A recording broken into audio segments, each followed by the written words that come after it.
So what we decided to do was have James speak on peer recovery. James, are you there? Yes, thank you, Latanya. So my name is James. I'm a person in long-term recovery. And what that means for me is that for a little over 21 years, I haven't used any drugs. And I've used a lot before then. I used everything. I wasn't, when you say, what's your drug of choice? My response a lot of times was whatever you got. And so consequently, the different places I lived, something like what Andrew was talking about. When I was in college in California, I smoked weed and drank wine and I took uppers to study and downers to go to sleep. So consequently, I didn't finish college. I used my way right out the door, so I can identify with your story, man. So for me, what saved me was the NA, the fellowship NA. I had friends who had gotten clean, and they kept telling me to come to NA meetings, and I wouldn't pay attention to them. I told them I thought they were frauds. I didn't believe them.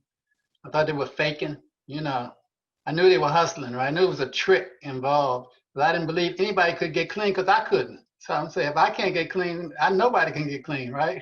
So I know they were lying, but they were persistent. They would continue to come back year after year to get me to try to get off of heroin, get off the corner, stop selling drugs.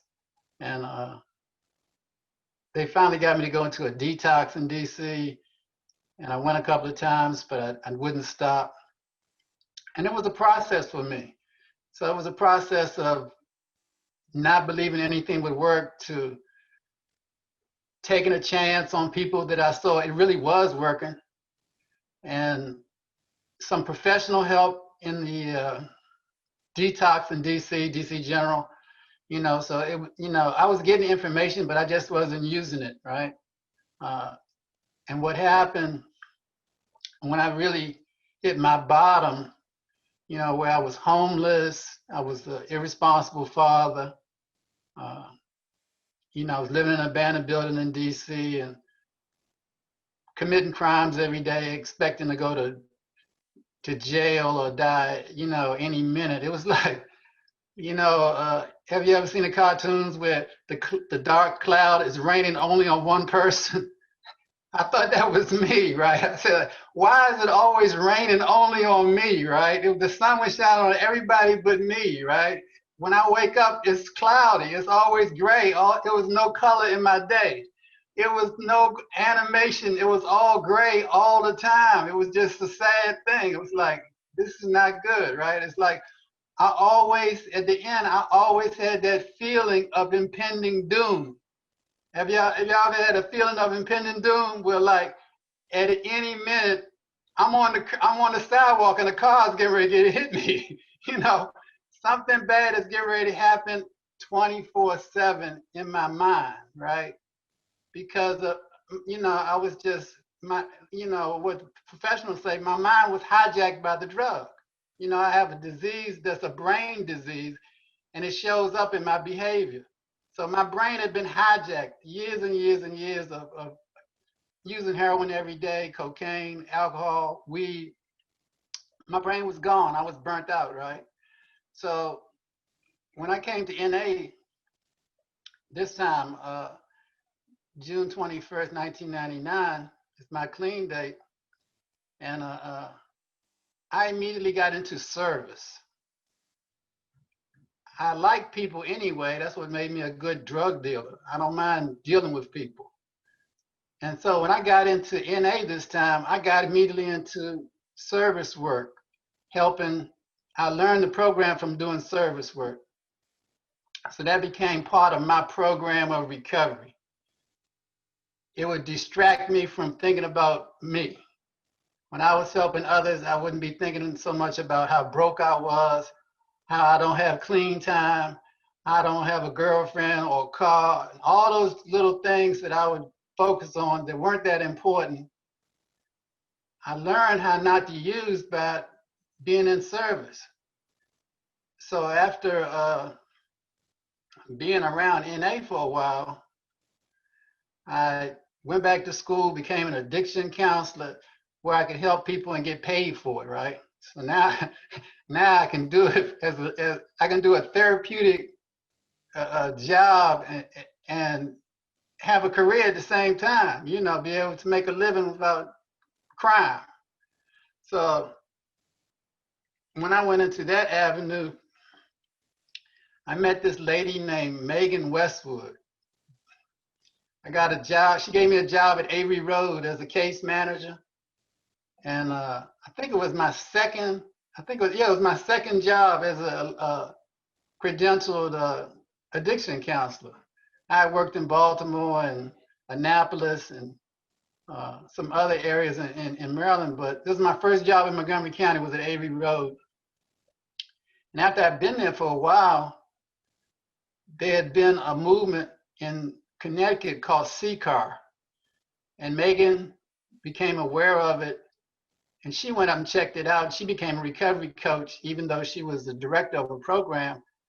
And she introduced me to the idea. She sent me to Connecticut to check it out in 2012. So I became one of the first recovery coaches in Montgomery County. And I got to tell you that when I went up there, just like early recovery, I wasn't buying it, right? I was not buying it. I was an NA baby. I was not, they were talking about, you know, many pathways. And I was saying, no, the only way a person can get clean is in NA, right? Because that was my orientation. They were saying things like, you're in recovery when you say you are. I'm saying, you gotta be kidding. Anybody could say that and they could be faking, right? But I didn't understand is that, you know, in the 12 steps, it says that you're a member if you have a desire. So in other words, you're a member of a 12-step program and you can still be using. Yeah, because you have a desire. You're in the 12-step meeting rather than being in a shooting gallery or a crack house. So these were people who were members of AA that started the recovery coach movement. It's like members of AA started NA, and you know, on and on and on till it's like what 360 12-step groups today, you know. So they had recovery. They had a foundation in recovery, and they had moved their kindness and their desire to help others out of the rooms of AA into a larger world of helping others. Their service work has expanded beyond the rooms. And so I started, you know, listening, and it really was interesting. I met people from all over the country that wanted to become recovery coaches that were on different pathways. I met people from Native American reservations, people from Samoa, people from the Appalachians, and all of them were talking about they were going to take this back to their particular communities and connect the different disjointed groups. You know, in other words, they weren't going to be so isolated because they were in one fellowship. They wanted to learn how they can help the broader community by making the different fellowships an umbrella to help more people, and then more people wouldn't die because they fell through the cracks, right? By us working together and not being so,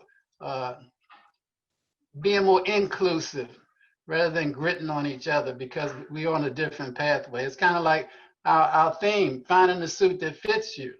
You have to be the one to determine what suit fits you. Like I don't know anybody's clean date but mine. You know what I'm saying? So you know your clean date, and if you're faking, you know that too, right? Like I heard somebody earlier said they lied on a 4-step. So you know your recovery is about what I heard some other people talking about, your honesty. I heard Andrew talking about how he was his inability to become honest with himself, and how he was freed from that by his pathway. So that's very important. So my service work has brought me to becoming a recovery coach. And I have really been impressed by the kindness and the compassion that is in the recovery coach movement that helps us help others, irregardless of wherever their heads at. So in other words, I'm in NA and I can help people in AA or people with no pathway, you know, because they're people. So that's what we're into. And this is the first time, I think this is the first time, well, maybe it's not the first time, let's say it's the first time that I've ever seen the recovery community starting to come together as a whole and work together with LaTanya organizing the recovery-oriented systems of care in Montgomery County. You know, this is the model, kind of like the CCAR model. This is the model for our area where we're beginning to, this is the first time I've ever seen a methadone program included in a recovery program. People, you know, people in the rooms would always be very harsh on people that's on methadone or Suboxone or Vivitrol. They say you're not clean. Well, you're in recovery when you say you are. You know what I'm saying?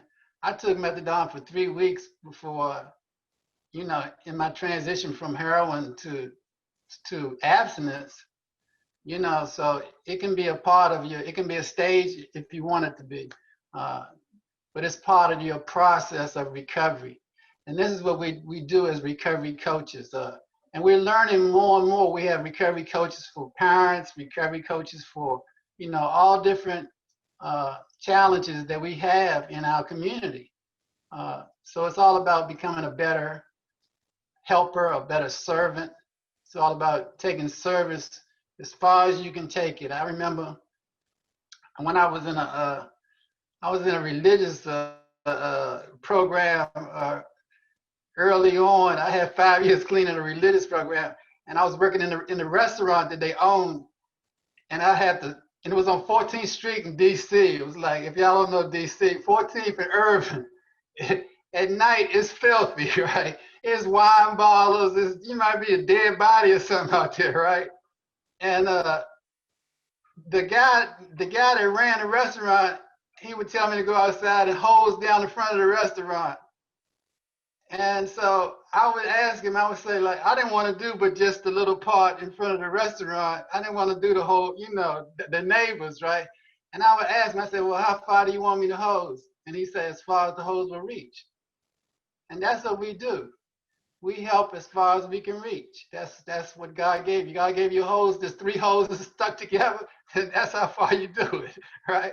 So, you know, that's what we do as recovery coaches. We do as far as we can reach, the best we can, you know?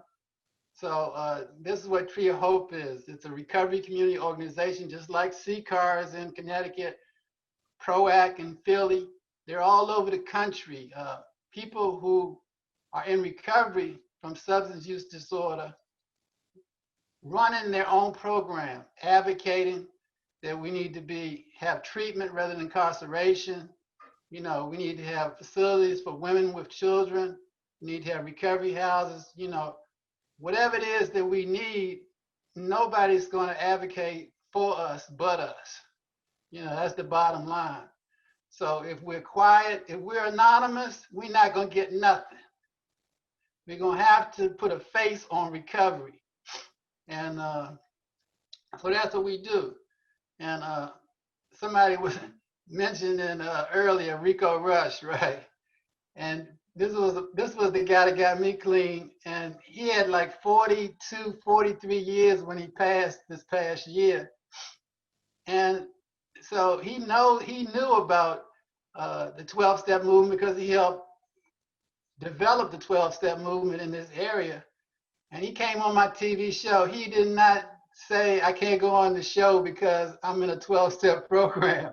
He went on the show and he went on blast. He told his story to the world because he wanted to eliminate stigma.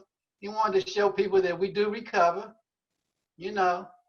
And he talked about going out of the rooms, doing service work with helping kids with gang violence and other things. So he didn't just talk about he stopped using drugs, he became a citizen. he became a part of the broader community and helping others in no particular vein. What, not just in substance use disorder. He got involved in gang violence and other things too. So, find a suit that fits you. So the one that fits me is helping others. And so I'm gonna do it as long as I got some juice, right? Which, look, like I heard another guy say, I got more time behind me than in front of me, right? So I'm gonna use it as best I can, right? So how much time we got? That's enough out of me, Latanya. But I got questions. How did you become involved in the peer recovery community? Okay, so you can come to our website, and we have trainings all over the state of Maryland. Like that's what we have the scholarships for. We have, you can become a recovery coach. If you're in the process of learning how to not use, you can have a recovery coach assigned to you.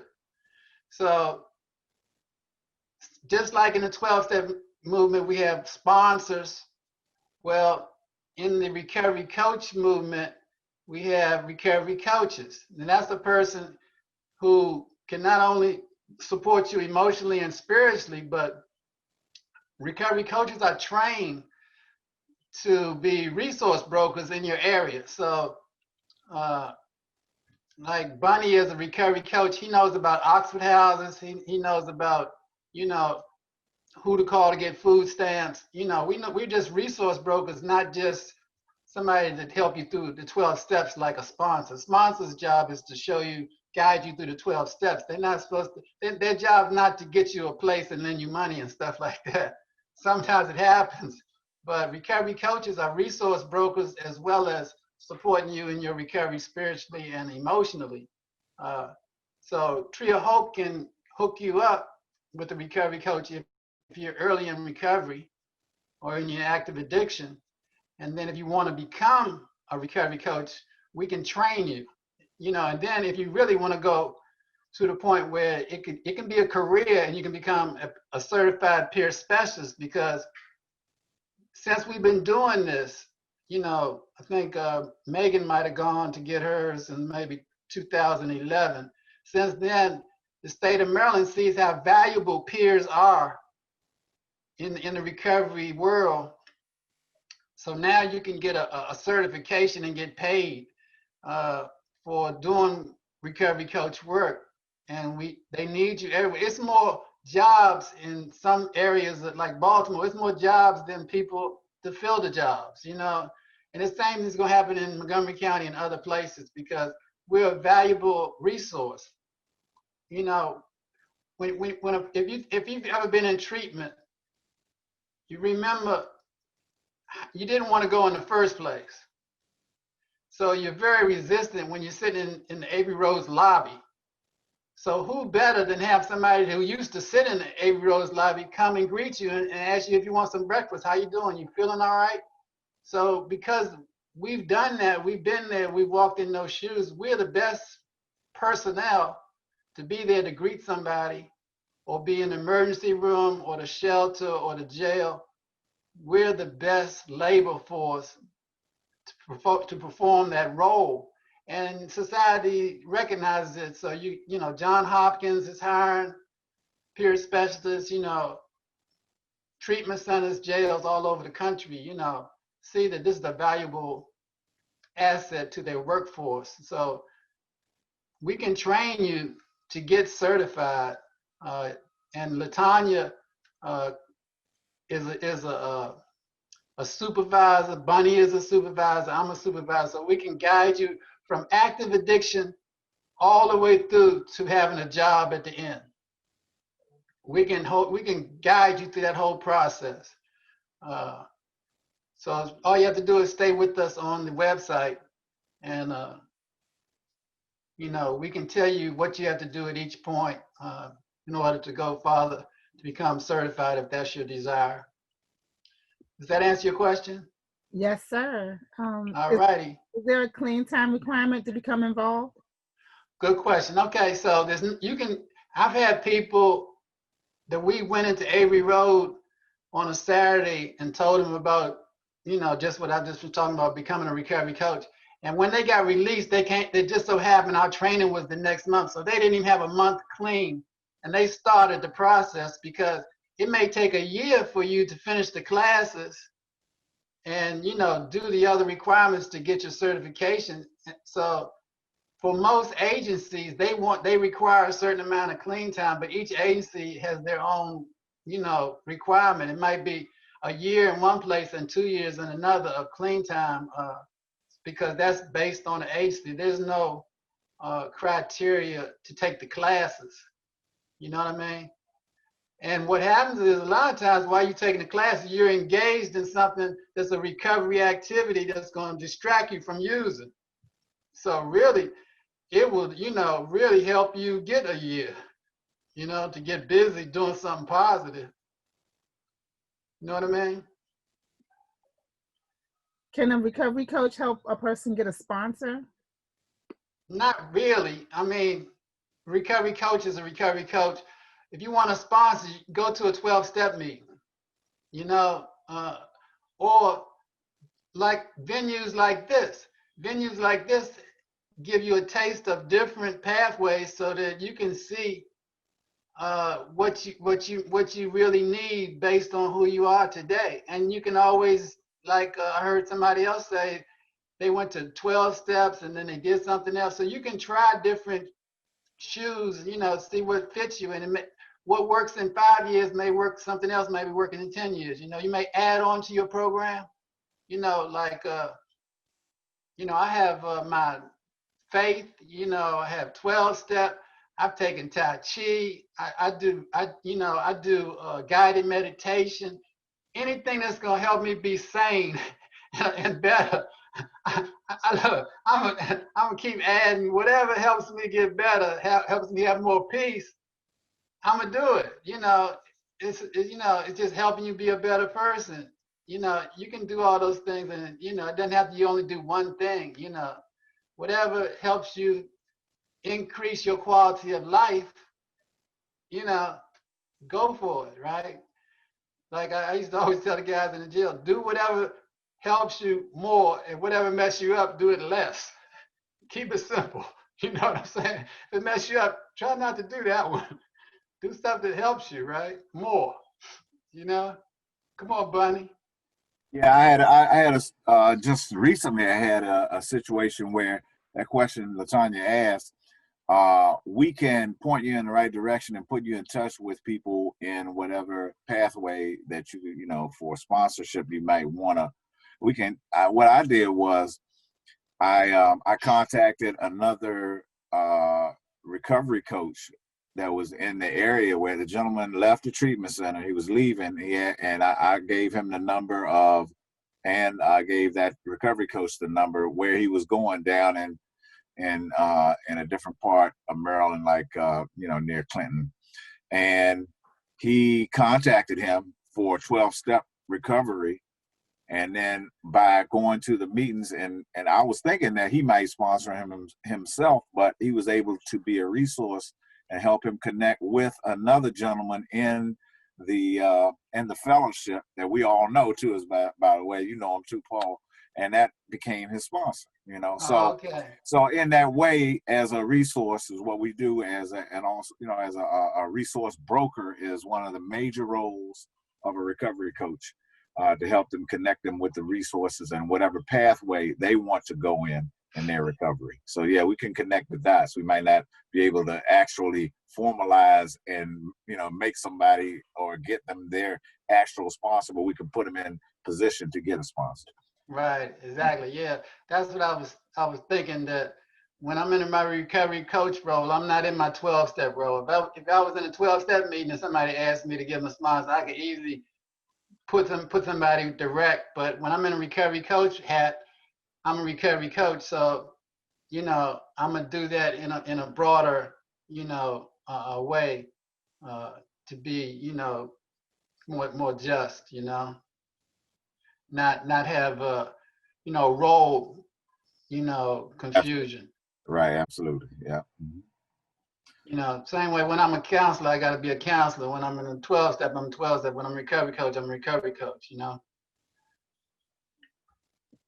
Okay. If you want to learn more about the peer community and Tree of Hope, you can go to www.treeofhopeassn.com, and you can see more about the television show where James is hosting, and he's interviewed a lot of prominent people who support the recovery community.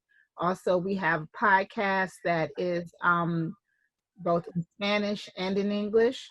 So you can go there and check out the podcast of people telling the stories of recovery. We have all our trainings posted on our happenings page, and all our town hall events are on the homepage. If you want to stay in touch or you want to keep up on what we're doing, on the homepage, there's a subscribe box where you can just put your email in and you'll start receiving emails from our organization. Is there anyone else that has any questions about peer recovery? I just wanted to say thank you, James, for sharing that. And I have to get off here, but I did send you a private message, James, asking for your contact information to talk about it more. Oh, okay. Thanks, Andrew. Yeah, thank you. Thanks for sharing too. Thanks so much, Andrew. Thank you. Have a great afternoon, man. Thank you. Yes. And thank you, James. That was very informative about peer recovery, and I appreciate you doing this at the last minute. Oh, no problem. My pleasure. It's always an honor to serve. Yeah. All right. Yeah, James is our ride or die, man. It's like we're the three amigos, me, Bunny, and James. That's right. We've been here since the beginning. Did we mention that he has a television show? Yeah, It's kind of like on hold right now, though. yeah, I can't wait till we get started again. But we can still see the ones in the archive on Road to Recovery on our website. Yep, Road to Recovery, and you can see Arthur Rush, the guy Rico that he just mentioned too. He's on there. It's on archive. You can always just click on it. And Megan too. You can see Megan Westwood too. Yes.